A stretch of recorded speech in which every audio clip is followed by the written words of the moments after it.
Bismillah ar-Rahman ar-Rahim, alhamdulillah, salatu wassalamu ala rasulillah, wa ala alihi wa sahbihi wa ala. Assalamu alaikum wa rahmatullahi wa barakatuh.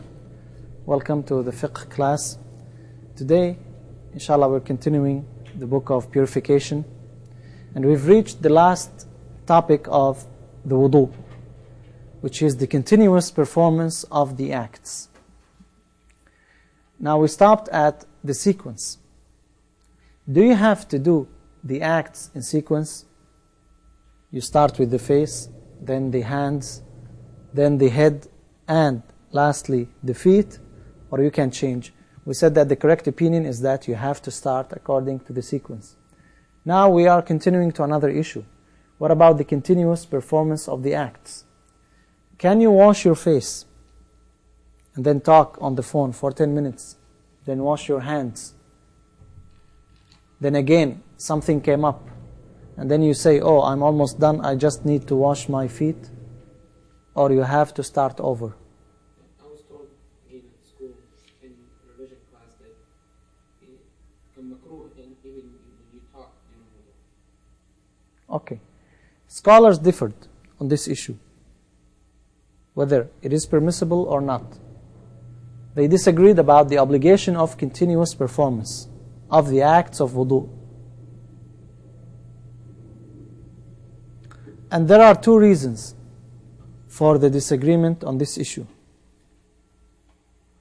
The first reason is the equivocality of the letter waw. Does it mean the instant time?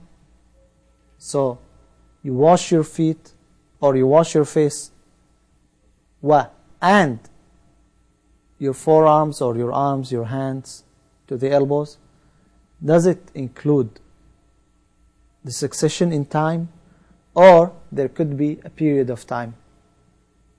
Linguistically, both of them are acceptable.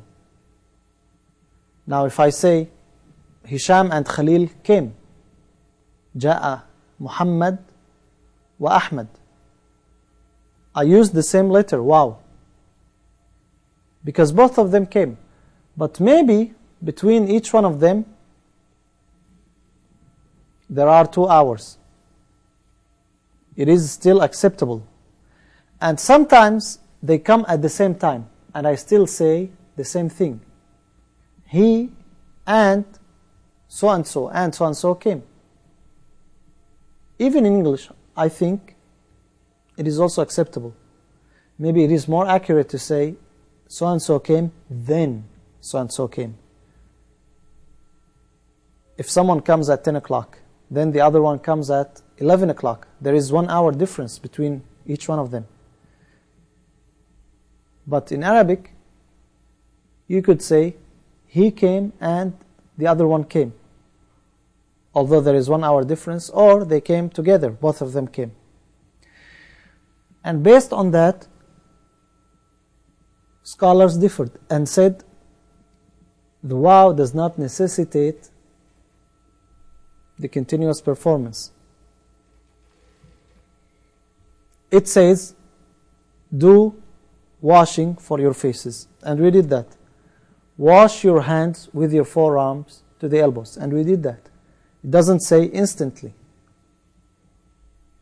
But the majority of scholars say it necessitates instance continuation.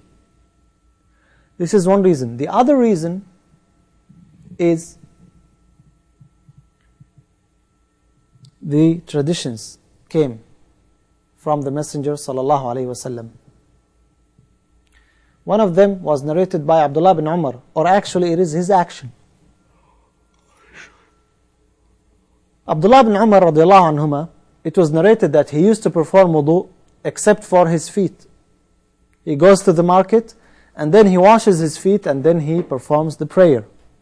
What do you learn from this? and the succession of the act itself Is not mandatory. And that's the opinion of which school of thought, if you can remember from last year? Yeah, it is it's the opinion of Imam Shafi rahimahullah. Is it mandatory in the madhab of Imam Shafi rahimahullah that you have to do the acts continuously? No, it is not. So scholars differed about this issue.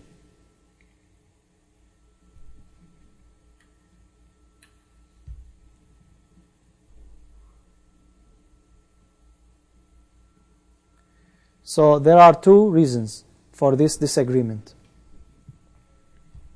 Now, the next issue after that,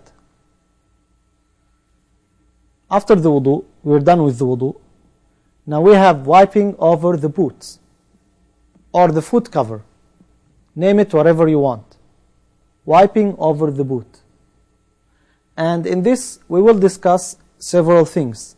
First of all, the permissibility. Is it permissible to wipe over the foot cover or the boot? Number two, the definition of the area to be wiped. Number three, the description of the thing that you're wiping over. Number four, the time of wiping. And lastly, the factors nullifying wiping over the boots.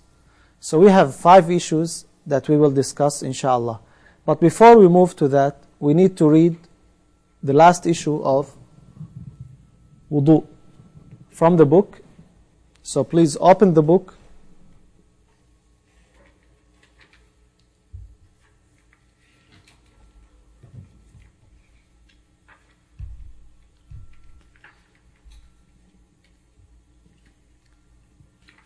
Page 14. Everyone please open the book, page 14, from the top. The continuous performance of the acts. Go ahead. They disagreed about the obligation of continuous performance of the acts of ablution without uncalled for intervals between them. Mhm. Malik held that continuous performance is an obligation. So it is the opinion of Imam Malik rahimahullah. When the acts are remembered along with the ability to perform them, relaxed only because of forgetfulness, or when they are remembered but there is a valid excuse, and the interval is not excessive. Ash-Shafi'i and Abu Hanifa said that continuous performance is not an obligation of ablution. The reason for disagreement is again the equivocality of the wow. Okay, so what's the reason of the disagreement? The wow. Does it mean, as we said in English, you could say Muhammad came and Ahmad. Ja'a Muhammad wa. There could be half an hour difference and they could have come together. More accurately, you should say Ja'a Muhammad then Ahmad. The wow, as the conjunction, sometimes applies to adjacent things following each other, while at other times it applies to acts delayed with respect to others. A group of jurists argued for the suspension of continuous performance on the basis of what is established from the Prophet Sallallahu Alaihi Wasallam, that he occasionally performed ablution and used to delay the washing of his feet till some time later. So this is another thing. The Prophet ﷺ sometimes used to wash or to delay washing his feet. And this was narrated also by Abdullah bin Umar radiallahu anhuma. The disagreement over this issue also arises from the interpretation of following these acts of the Prophet ﷺ as an obligation or a recommendation. Malik made a distinction on the basis of intention and forgetfulness. The principle applying to the person who forgets is that he is excused unless evidence to the contrary is established, because of the words of the Prophet ﷺ that liability for mistake and forgetfulness is removed from my ummah. رفع القلم عن أمتي. رفع عن أمتي الخطأ والنسيان وما استكره عليه. رفع عن أمتي الخطأ والنسيان وما استكره عليه. That's the translation of this hadith. Similarly, a valid excuse as is obvious from the dictates of the law is effective in obtaining a concession. A group of jurists said that invoking the name of Allah at the beginning is This is an additional issue. Now, these are the acts of wudu. At the end, he mentioned an act that was supposed to be done at the beginning. When do you say Bismillah? At the beginning. But why he mentioned it here? He delayed it until the end because the majority of scholars said it is not mandatory to say Bismillah when you start the wudu. Okay, read. A group of jurors said that invoking the name of Allah at the beginning is an obligatory part of ablution. They argued for this on the basis of the words of the Prophet ﷺ through a marfu tradition. There is no wudu for the person who has not proclaimed the name of Allah. لا وضوء لمن لم يذكر اسم الله عليه. There is no wudu for the one who did not mention the name of Allah subhanahu wa ta'ala. But this hadith is not authentic. Although it came from many different narrations, but all of them are weak. Some scholars, like in the madhab of Imam Ahmad rahimahullah, say that each one strengthens the other, so they are endorsed, so this hadith becomes Hasan. So you have to mention the name of Allah subhanahu wa ta'ala. Okay, go ahead. This tradition has not been proved authentic according to the traditionists. Others have interpreted it as implying niyyah, while some, as far as I know, have construed it as a recommendation. These are widely known principal issues on the topic of ablution. They relate, as we have seen, either to the description of the acts of this ritual purification, or to the determination of their positions in relation to each other, or to the identification of the condition and elements, and to all the rest that has been said. Don't think that we discussed all the issues involve wudu. These are the principal issues. If you go further, you will find much many issues that are discussed. You may hear, oh, how come we differ on an act that we do every day several times? But again, based on the narrations, based on the ahadith, the ayat that came. So we need to derive the ruling. We cannot force others to accept that same understanding. So let's go back now. We will continue with al-masah ala al-khuffayn, wiping over the boots.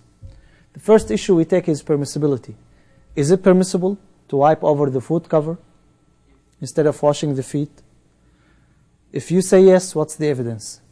Actually, the overwhelming majority of scholars, they allowed wiping over the foot cover, the boot, whatever you name it, until it became a sign for Ahlul Sunnah wal Jama'ah.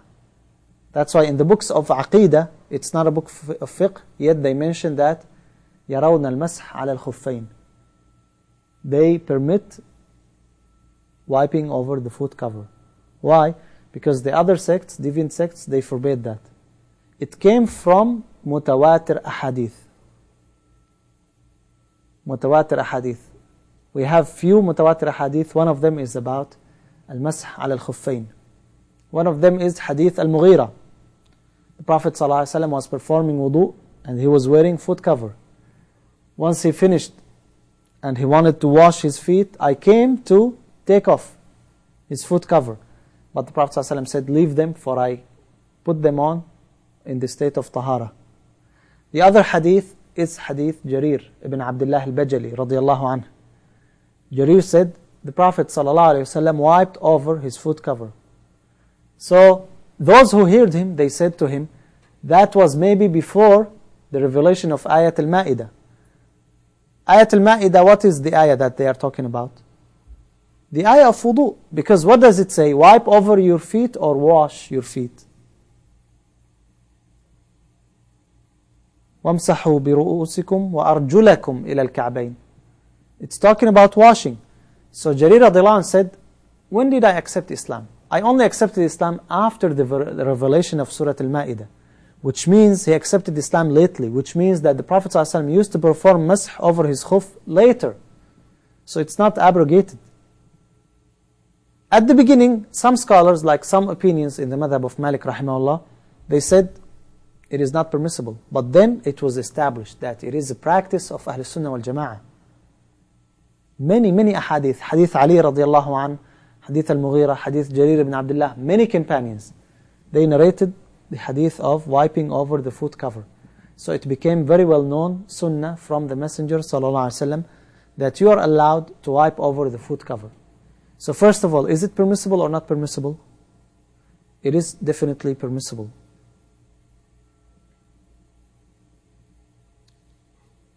If it's permissible, what do you wipe? Do you wipe the entire foot cover, just like you wash your feet, from the ankles, heels to the toes, upward and down, or what? Only the top, which is the upper external part. That's one opinion. Another opinion says the upper and the lower part. A third opinion says the internal and external. Exactly. If you take them off, that's easier, right? How internal? Well, they say you should wash. If you don't want to wash, then you have to do the same as washing. Yeah, so they differed.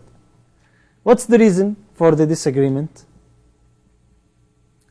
The conflict of traditions. But the problem, some of them are not authentic, yet they base their evidences on that. They base their opinions on these evidences. Which is the most valid opinion? The upper external part. That's what you do. You wipe over the upper part. Why? Because of the narration of Ali radiallahu anhu. Had it been for nationality, if we take the religion by rationalizing the things only, by analogy, wiping the lower part should be done instead of wiping the upper part. What do you learn from this hadith? If Ali is saying that's what should be done, that means it's not done. That means you don't take the religion by analogy. That means you wipe over the upper part, not the lower part. The others, like the second opinion, they base their opinion on a weak narration that the Prophet ﷺ wiped on the upper and the lower part. The third opinion, they say, this is an alternative to washing. So you have to cover the same part as washing. So it's not sufficient. You have to wipe over the upper, external and internal. So these are the opinions in this matter, yarhamukumullah, and the reasons for disagreement. So we have two reasons. Again, the traditions and the analogy. Is wiping like washing, or it is permission, concession, I'm sorry.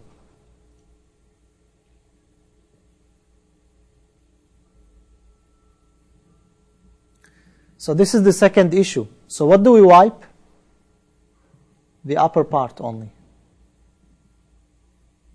The third issue, kinds of objects. What do you wipe on to begin with? What are the things that you wipe on? Boots, large sneakers. We said cover the foot to the ankles, above the two palms. Okay. Socks. As long as you can walk on it. Scholars differed on whether it is permissible or not to wipe over the socks.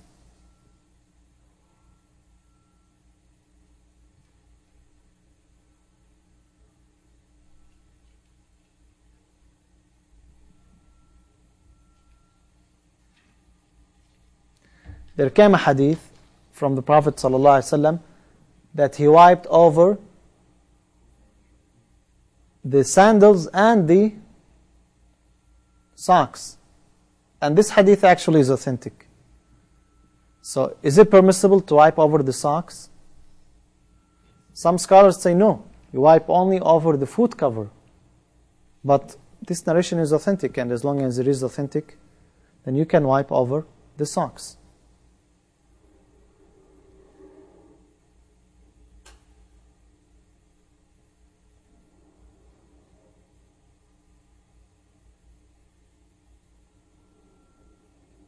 The problem with some scholars who forbade wiping over the socks, they said that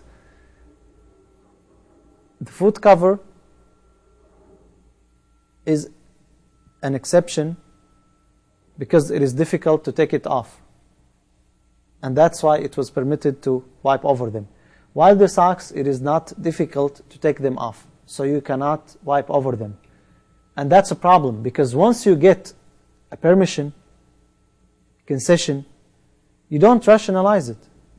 Once we say you are allowed to pray during traveling, although the essential reason was for difficulty, that does not mean if you are traveling and it's not difficult, you don't combine or shorten the prayer.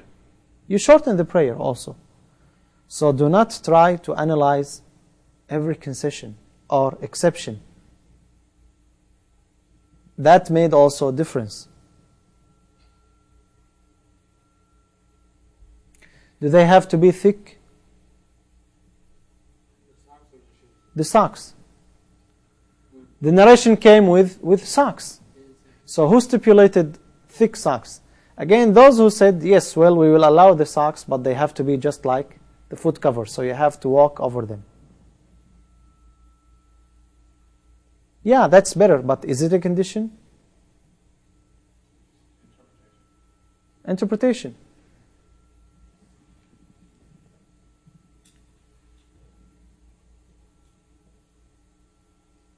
So this is another issue. We will read, inshallah, the details. Another issue, the description of the boots. What are the conditions of that boot? Because you may hear from some people, does it have to be leather? There is no single narration says that it has to be leather. I don't know from where they got this thing. They agreed, scholars agreed about wiping over boots that are in good condition, and disagreed about those that are torn. Some scholars allowed wiping over the foot cover, the boot, even if it was torn. Because they said, who of the companions had perfect pair of foot cover? Unlike our case where every 2 months or even every month you purchase a new pair of shoes. They did not have that luxury at their time. They used to walk over their foot cover, and many of them used to be torn. So some scholars allowed it if it was torn in a small, there is a small hole. Some said no, it cannot be at the beginning, at the front of the foot. And they differed. Some said as long as this is a foot cover, and you see it's a foot cover, if there is 1 or 2 holes, small holes, it doesn't affect.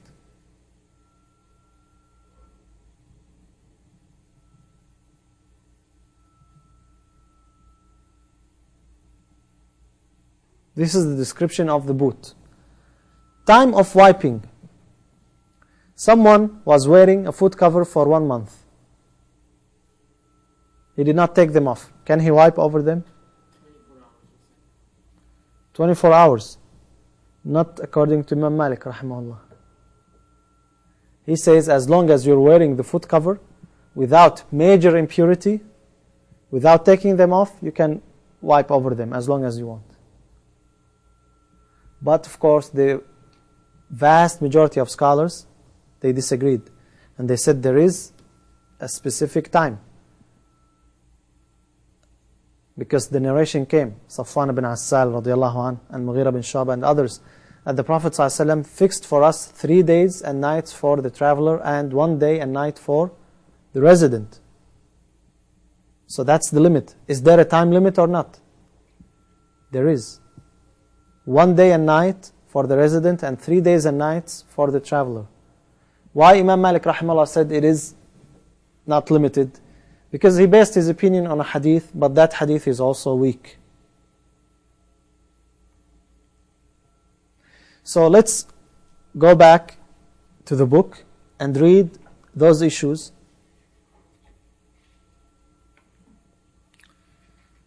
Page 15.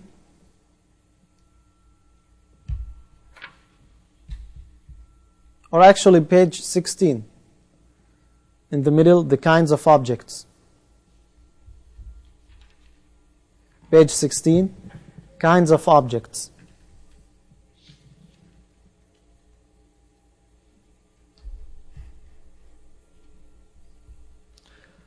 About the kind of objects that are to be wiped, the jurists upholding must agreed upon wiping over boots, but they disagreed about socks. Jawrabain. Jawrabain. That's the name of socks in Arabic, jawarib or jawrabain. One group of jurists permitted this while another prohibited it. Amongst those who prohibited this are Malik, Ash-Shafi'i, and Abu Hanifa. Those who permitted it include Abu Yusuf and Muhammad, the disciples of Abu Hanifa and Sufyan al-Thawri. The reason for their disagreement arises from their dispute over the authenticity of a tradition from the Prophet ﷺ on this issue, which conveys that he wiped his socks as well as his sandals, na'alain. They also disputed as to whether analogy for other things can be constructed upon the wiping over boots, or whether it is a fixed ritual or a non-rational interpretation upon which no analogy can be based, nor can it be extended to other things. This is very important. Now, when you have concession, you don't try to make analogy. As long as it is concession, that's it. It is a permission. Oh, it has those two socks, they have to be like this, or they have to be that thick. As long as the Prophet ﷺ wiped over the two socks, that's it. It did not specify. Those for whom the tradition did not prove authentic or information about it did not reach them, and they did not employ analogy upon boots, restricted the mush to the boots, while those who considered the tradition to be authentic or upheld analogy upon boots permitted the mush over socks. This tradition has not been recorded by the two Sheikh, that is Al-Bukhari and Muslim, but has been deemed authentic by At-Tirmidhi. We don't have to wait until we find it in Al-Bukhari and Muslim, because not all the authentic hadith are there, but it is authentic. And since it is authentic, do we do it or not? Do we accept it or not? Although the majority, as you saw, what? Abu Hanifa, Malik and the Shafi'i, did they accept that? No. Because of the vacillation of the leather socks between boots and non-leather socks, there are two narrations from Malik about wiping them. One prohibits it, while the other permits it. Sub-issue 4, description of boots. They agreed about wiping over boots that are in good condition, and disagreed about those that are torn. Malik and his disciples said that one may wipe over them if the tear is minor. Abu Hanifa limited the extent of the tear to the measure of 3 fingers. A group of jurists said that it is permitted to wipe Okay, over them. so if I asked you, according to the madhab of Abu Hanifa rahimahullah, what's the maximum hole that you could have in your boot? If it's more than 3 fingers, beyond the boot, you cannot wipe over it. And look, 3 fingers, so you don't have to be strict about it. A group of jurists said that it is permitted to wipe over them as long as they can be described as boots, even when the tear is extensive. One such jurist from whom this is related is At-Thawri. Ash-Shafi'i is, in one of his 2 opinions, held that the boot should not be torn from the front, exposing the foot, even if the tear is small. The reason for their disagreement derives from the question of whether the transference of the obligation from washing the feet to wiping is due to their being covered, that is, the feet being covered by the boots, or whether it is due to the hardship arising from taking off the boots and then wearing them after washing. Those who said that it is... So it's important to understand the reason of disagreement. Is the permission to wipe over the boot because it is difficult to take them off, or because they are covering the foot, so you wipe over them? And based on each one of them, the difference came. Those who said that it is due to covering did not allow wiping over torn boots, as the uncovering of the Because they said it has to cover the entire foot. While actually the other opinion is stronger. Why you are allowed to wipe over the foot cover? To make things easy for you. Because there are some boots difficult to take off. But does that mean every boot has to be difficult to be taken off? The answer is no. Some boots actually you just throw them and they are taken off. Those who said that it is due to covering did not allow wiping over torn boots, as the uncovering of the feet transfers the obligation from wiping to washing. Those who considered the underlying cause, illa, to be hardship did not take into consideration the tear, when they could still be called boots. The distinction between a major and minor tear is based on ihtisan. Istihsan. Istihsan is coming with us inshallah later in Usul al-Fiqh. One of the evidences of Sharia. Istihsan. Ihtisan and the removal of hardship. At-Tawri said that the boots of the Muhajirun and Ansar were not devoid of tears, like the boots of other people. And had there been a prohibition in this regard, it would have been laid down and related from them. See, why you make it strict? Was there a narration from the Prophet ﷺ that you cannot wipe over any boot with holes? So why you come with this condition that it has to be perfect? As long as there is a concession, there is a permission, you just take it. See, making things haram just like making things halal, which are not haram. Sufyan al-Thawri rahimahullah, he had very great statement. He said the true fiqh is to take the permission from a scholar. But restrictness, extremism is easy. Anyone can do it. That's what he said. إنما الفقه الرخصة من عالم وأما التشدد فيحسنه كل أحد. Everyone can say this is haram, this is haram, this is haram. But the true fiqh, the true understanding of religion is to know what is halal with the evidence. To permit what is permissible with evidence. I would say that this issue is one that... What do you say? Huh? What do you say? Oh, I'm just reading. Oh, okay. So it is him who is saying. Okay. I would say that this issue is one that is not expressed in the text, and had a hukum existed for it, along with the fact that tears in boots were common, the Prophet ﷺ would have explained it. Since it is common for the companions to have boots with some holes, that's an evidence. It is permissible. Otherwise, the Prophet ﷺ would have forbade it. Allah the Exalted had said, "We have revealed unto thee the remembrance that thou may explain to mankind that which hath been revealed for them." Okay. The issue of time of wiping is very clear, so we don't need to read it. We will move to the next issue.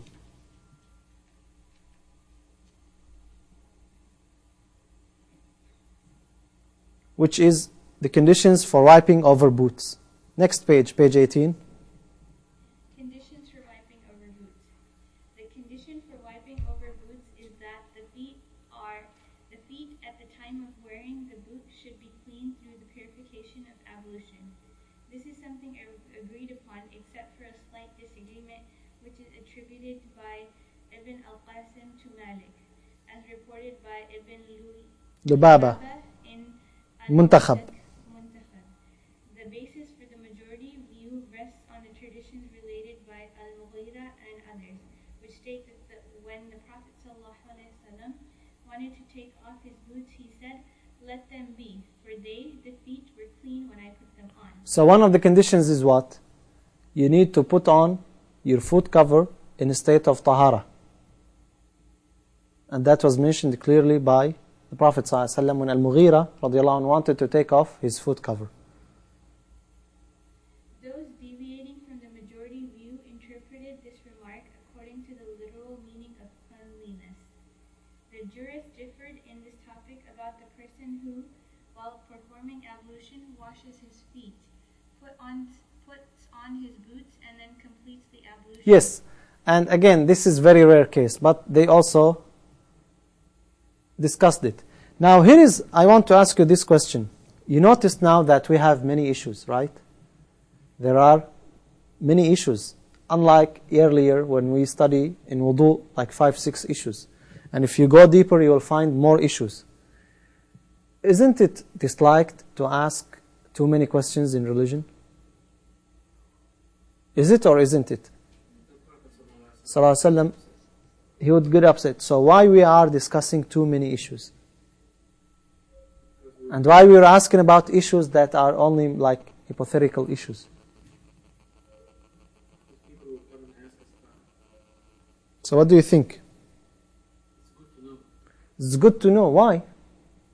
They're hypothetical and they're realistic. They are realistic. Sometimes it happens. It's different. You are studying. You want to learn the religion of Allah subhanahu wa ta'ala. You're not asking for the sake of asking. You're not asking to waste time. You're not asking to argue. And plus, it is not anymore the time of the Messenger sallallahu alaihi wasallam. At his time, if he was asked a question, a revelation will come. But now there is no revelation. So it is different case now. Okay, continue the conditions. Those who did not consider an ordered sequence to be obligatory in ablution and held that purity of each limb is valid before the purity of all other limbs is completed, maintained that it is permissible.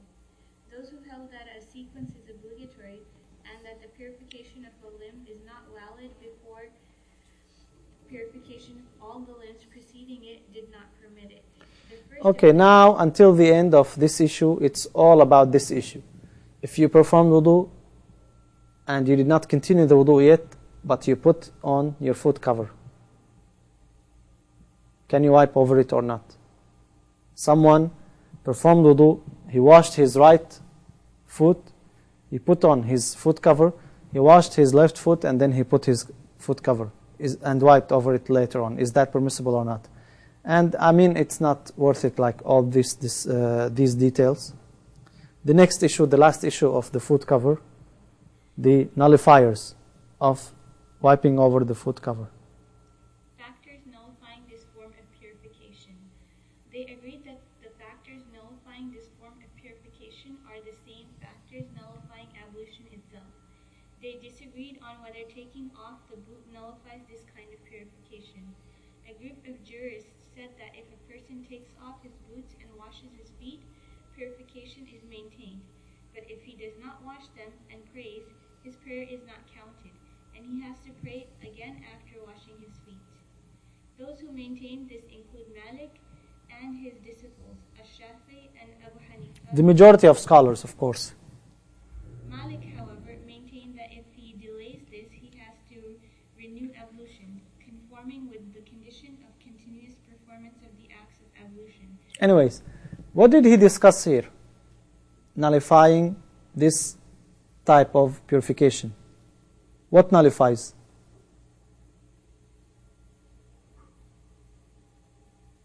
What nullifies the purification? When you have foot cover. Taking them off, that's what he discussed. But there are other things. Anything that nullifies wudu, it nullifies your purification. But he did not discuss them because nullifiers of wudu will come later on. So again, this issue is similar to the previous issue. What nullifies the wiping over the foot cover? And this is the case. Someone performed wudu. He washed his feet. Then he put on his foot cover.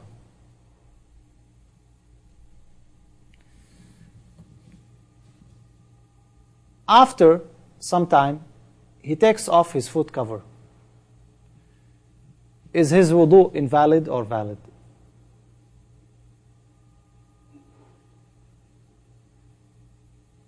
He washed his feet, he put on his foot cover.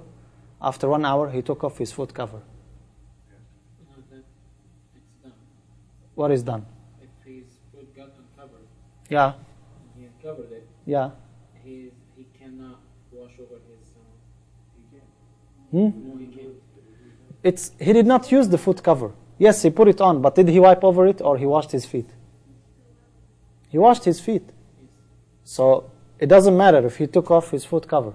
Does it invalidate his wudu? No. Okay. Another scenario.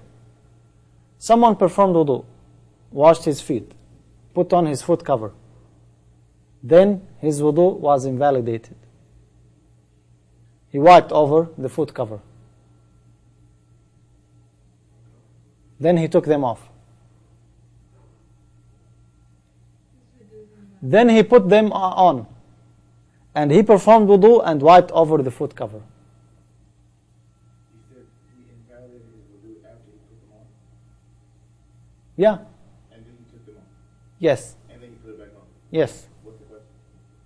Now he wanted to perform wudu. He performed wudu and he wiped over the foot cover. Why? Because he took them He wiped earlier. I know, but then when he took them off, it invalidated. Exactly. Because again, Hadith Safwan ibn Assal. To wipe and not to take them off. The moment you took them off, your wudu is what? Invalidated. You have to wash your feet. And that's the issue that is discussed. Because some argued about it also. Okay. So that's it, inshallah, for the fiqh. Is there any question? You had a question earlier, Hisham? Yes, question earlier was about saying Bismillah before wudu. Yes. How about if you're in the bathroom? How about if you're in the bathroom, you say it in your heart? You don't pronounce it. Yeah, saying and pronouncing are two different issues. Just like in the prayer, when you say Bismillah, scholars differ. Do you pronounce it or not?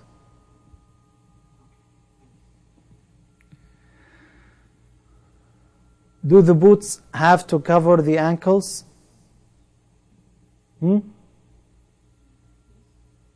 Yes or no? Jurists differed. Didn't we just say that the Prophet Sallallahu Alaihi Wasallam.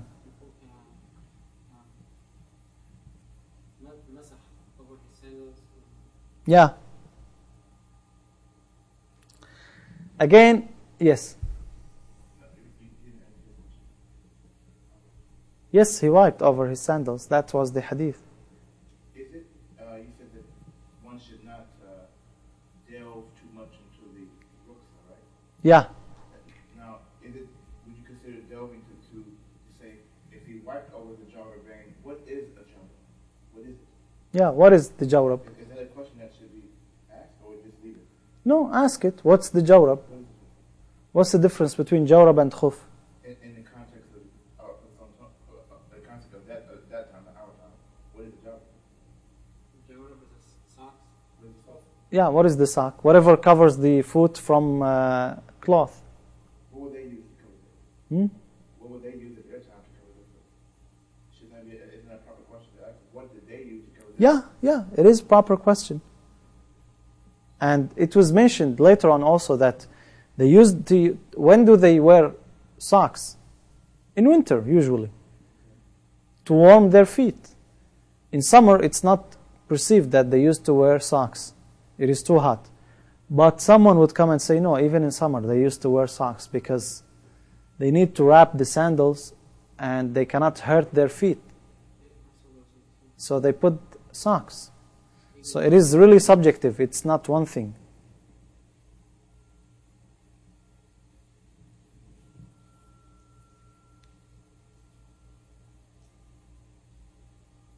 Another issue, interesting issue in the book, if you have socks on, you wash your feet, you put your socks on, then you put big shoe, boot, high boot, and you want it to wipe. You wipe over what? The upper or the lower part? Do you wipe over the socks or the shoe? The shoe? Many scholars say you wipe over the sock. I would say the shoe is conditional to the height of the shoe. Okay.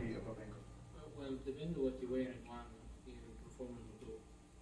If you're walking into a bathroom that the floor is dirty and you're performing wudu, Yeah. shoes on, I normally wipe over the shoe and then get out, take my shoe off. Oh. Is that right or wrong? That's what Oh, okay. There is a case. Someone went inside, wiped over the shoe, went outside, took off the shoe. Can he pray? He wiped over the shoe Yeah. and then took off the shoe? Yeah. No, he cannot. You cannot. Why? Your wudu is invalidated. You can't even stand in the bathroom when it's dirty. Yeah. You take off the shoe, you wipe over it, and you put your feet in the shoe.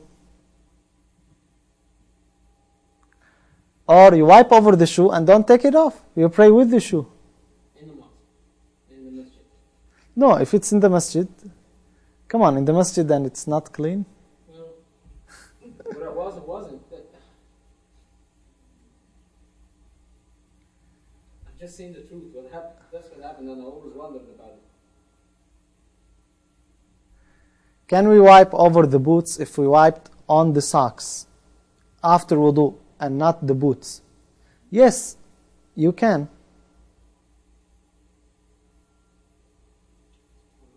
You can, but again, some scholars said you have to wipe over the lower part. Again, that's where you, as a student of knowledge, your role comes. You have to go and find out also more. As I said, do not think that these are the only issues. Okay, we will stop here, inshallah. Assalamu alaikum wa rahmatullahi wa barakatuh.